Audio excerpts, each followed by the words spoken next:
Allen Chisi, Machicunas, buen tiempo, amigos, amigas.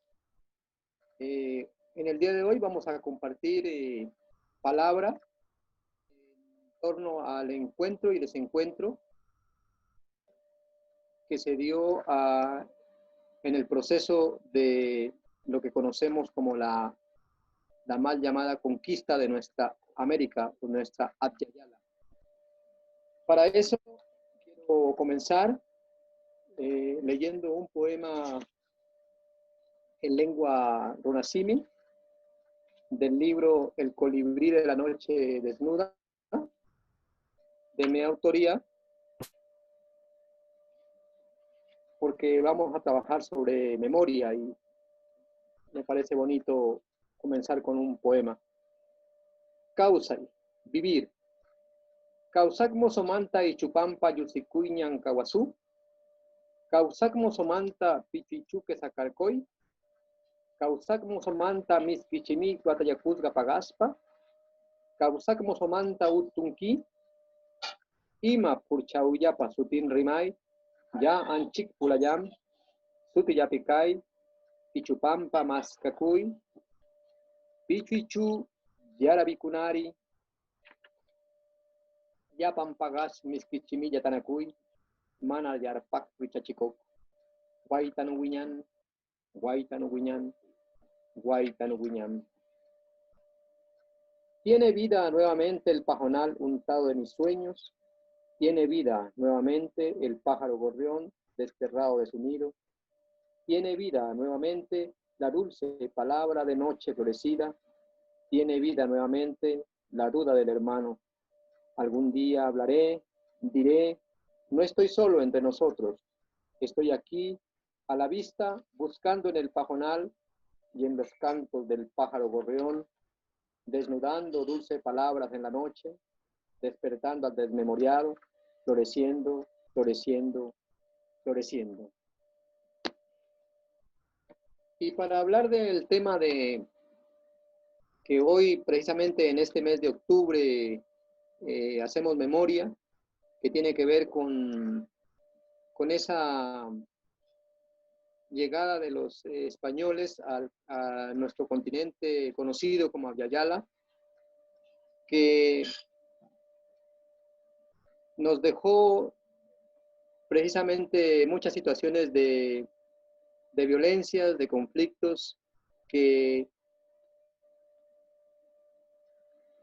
encontró una Avyayala, una América fecunda, llena de avances, de sueños, encontró múltiples lenguas y múltiples saberes, pero que con ese encuentro y con ese desencuentro prácticamente comenzó un proceso de aniquilamiento de todos esos pensamientos y todos los saberes.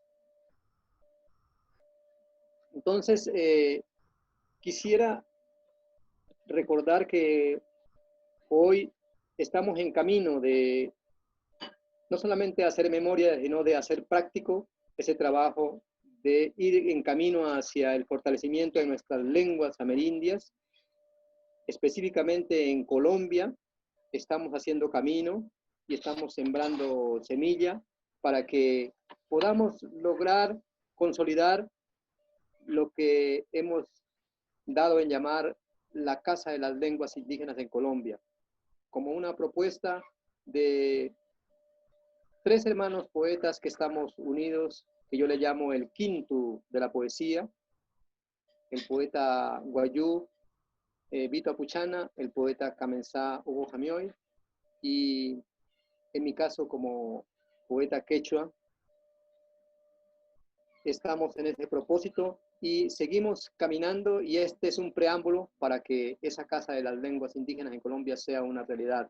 Y gracias aquí al compartir la hermandad con Fundación América y con machis, con amigos y amigas que creen en nosotros y que creen en estas propuestas como elementos fundamentales para consolidar el patrimonio de una nación, el patrimonio de nuestros pueblos amerindios.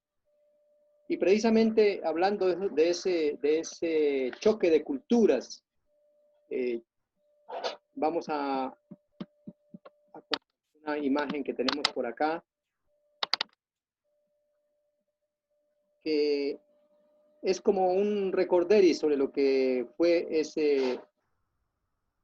esa situación de arrasamiento de lenguas y culturas.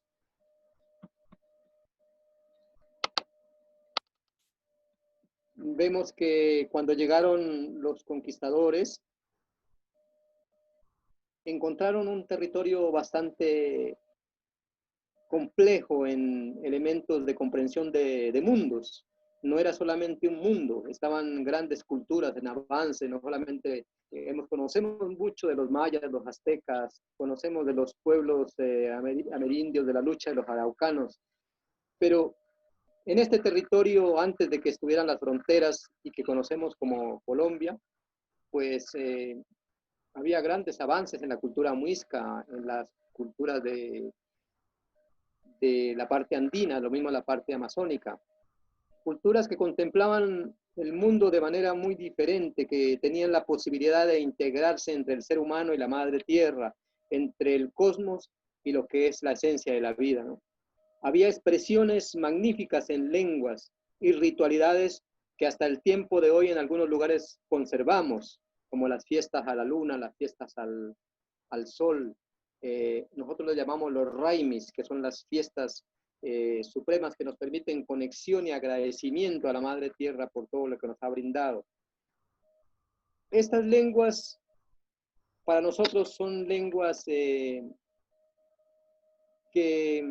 han logrado resistir, que aún hoy encontramos en algunos lugares, tanto en territorios, a través de toponimios, hidronimios, o a través de múltiples expresiones, cómo estas lenguas han nutrido el español de alguna manera y han logrado entrar y permanecer y estar ahí presentes para decir, no nos han exterminado, seguimos existiendo.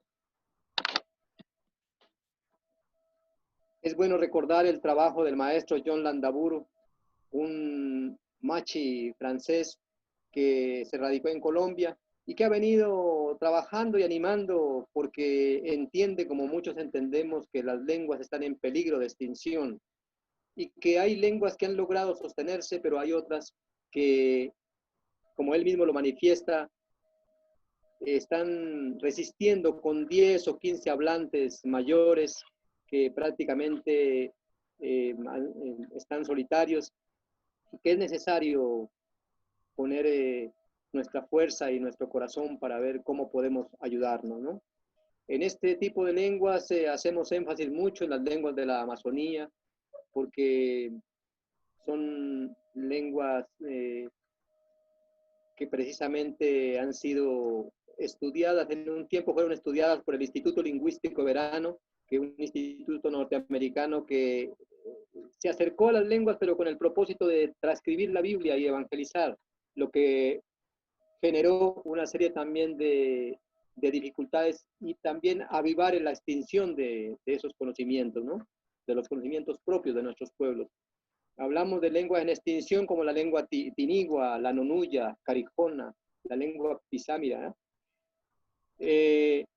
y otras que aquí en este momento no las vamos a reseñar. La lengua totoró en la zona del Cauca, que está haciendo camino para renacer, para que no sea posible esa extinción. Y afortunadamente las lenguas andinas pues han venido resistiendo. En el caso, por ejemplo, de los autores que estamos aquí contemplando y apoyando estos trabajos, está la lengua Camensá, que es una lengua única, que afortunadamente está ahí presente y está siempre latiendo ahí en la creación y en muchos hermanos conocedores de la medicina, de las plantas. La lengua guayú, también vital en la zona norte de Colombia, que está también con fuerza y afortunadamente no ha sido extinguida.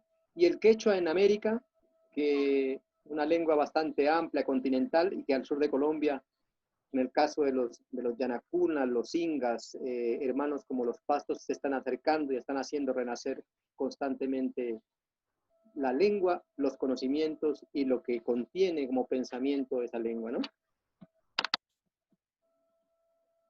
Habría que recordar en este pequeño conversatorio, en este espacio que tenemos, recordar que los diferentes tipos de violencias no han permitido que el florecimiento de las lenguas. Colombia, como trágicamente lo estamos observando, hemos vivido primero en una guerra de la conquista que trajo lo que fue la invasión, en donde prácticamente diezmaron a múltiples poblaciones y culturas, en donde se ocupó a nuestra gente como mano de obra para extracción del oro y la plata, y eso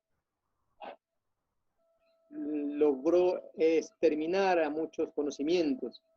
Posteriormente, las guerras de independencia, que también llevaron al sometimiento de nuestra gente, en donde prácticamente no había derechos para nuestros pueblos. Y posteriormente pasamos a las guerras de la República, en donde la guerra de los partidos, llámense conservador o liberal, negaron totalmente en las normas y en las leyes los derechos para nuestra gente. Hasta el año 1991, los pueblos indígenas éramos considerados menores de edad. No teníamos ningún tipo de derechos. Y la ley de 1886 prácticamente desconocía nuestros derechos.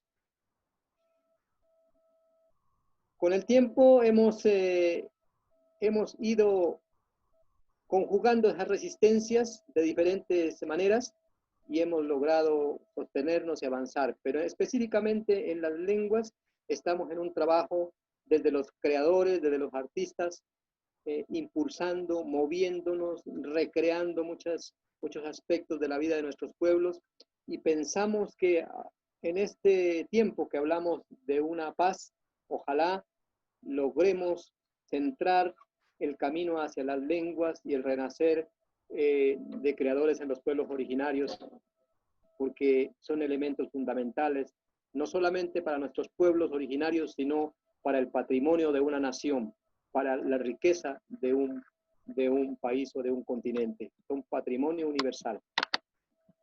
Solamente para recordar ese renacer y ese camino, decimos que en Colombia, gracias precisamente a ese trabajo disciplinado y consciente de John Landaburu y de algunos hermanos que han hecho camino también en la parte lingüística, se logró consolidar la ley 1381 del 2010, que contempla la ley de derechos lingüísticos, en donde da prioridades al fomento, protección, uso, preservación y fortalecimiento de las lenguas, pero también a ese reconocimiento y protección y desarrollo de los derechos lingüísticos, en donde vemos que el Estado tiene el compromiso de adaptar, financiar, realizar acciones necesarias en concertación con los pueblos y las autoridades étnicas. Vemos también que esa ley logra legitimar el derecho a hablar, a usar, a transmitir, a enseñar, a uno nombrarse y hacer uso de la toponimia de las lenguas nativas en espacios públicos y privados, bien sea en forma oral y escrita. Algo que es necesario tenerlo presente porque, como digo, es un trabajo no solamente de los indígenas, sino de toda la sociedad para lograr consolidar en términos de paz, en términos de país, lograr entender que hay otros mundos y otras concepciones que son necesarios también para abrir camino frente a una educación de carácter occidental que no está siendo bondadosa con un concepto de vida mucho más amplio y que desde luego lo plantean las lenguas originarias. Vemos también que la ley dispone de programas y recursos en los planes de desarrollo y en la coordinación y concertación con las diferentes culturas, que esto es muy importante, ¿no? Para poder lograr esos diálogos y lograr consolidar estos trabajos. Esta ley es muy importante también porque coordina planes para documentar, revitalizar, fortalecer y reivindicar las lenguas desde procesos endógenos. es decir, que se permita que los medios alternativos o estos tipos de medios visuales puedan ponerse al servicio de la difusión de las lenguas y de procesos educativos, procesos culturales.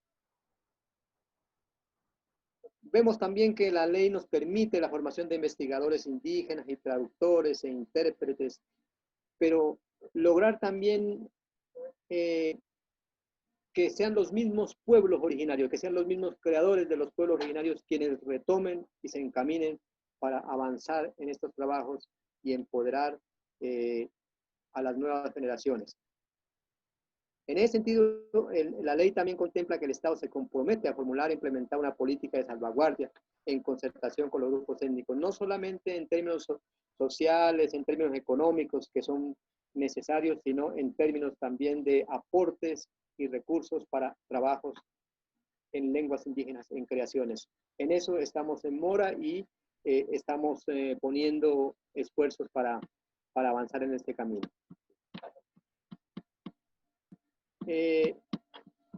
Dicho esto,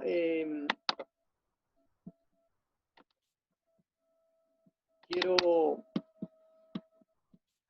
decir que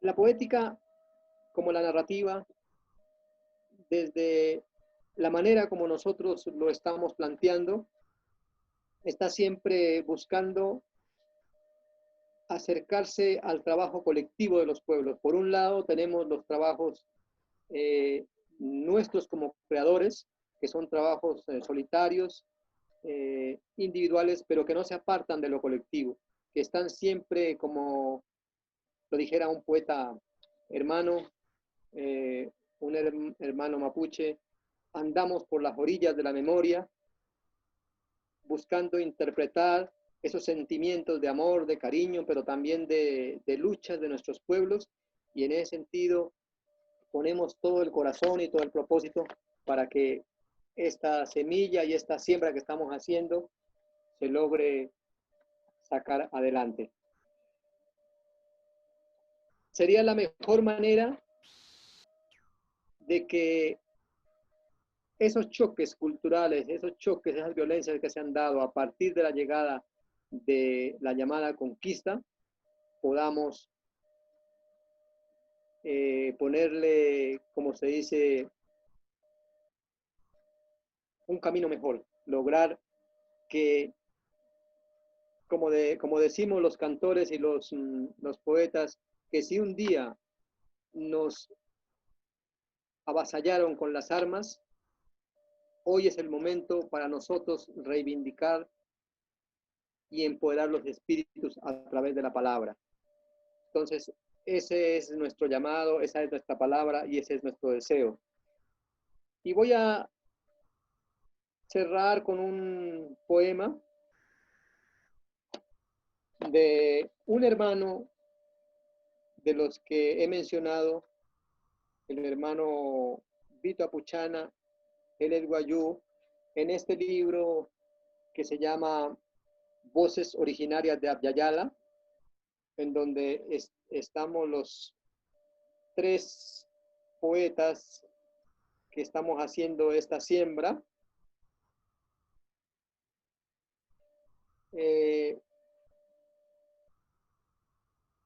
Y que es un texto que ha sido publicado por Editorial Ícono, que en este momento no tenemos una nueva producción, pero que vamos a ver de qué manera podemos hacerlo nuevamente, reeditar, bien sea por esta editorial u otra editorial, para que pueda llegar y puedan ustedes también adquirirlo y poder deleitarse con la creación de poética, pero también aportar a la siembra por este camino de las lenguas indígenas.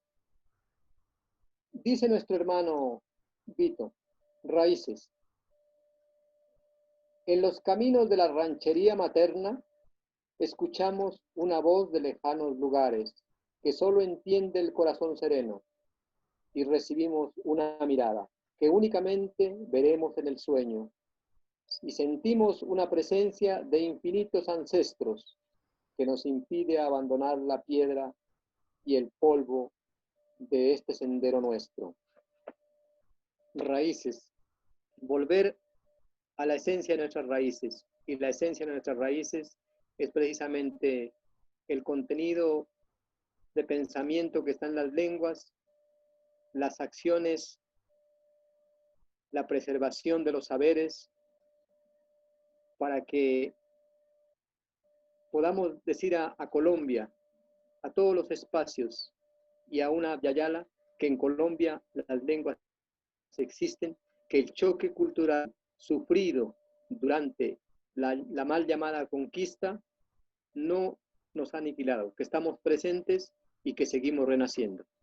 Eso es palabra que queríamos para hoy y agradecemos a ustedes por su atención.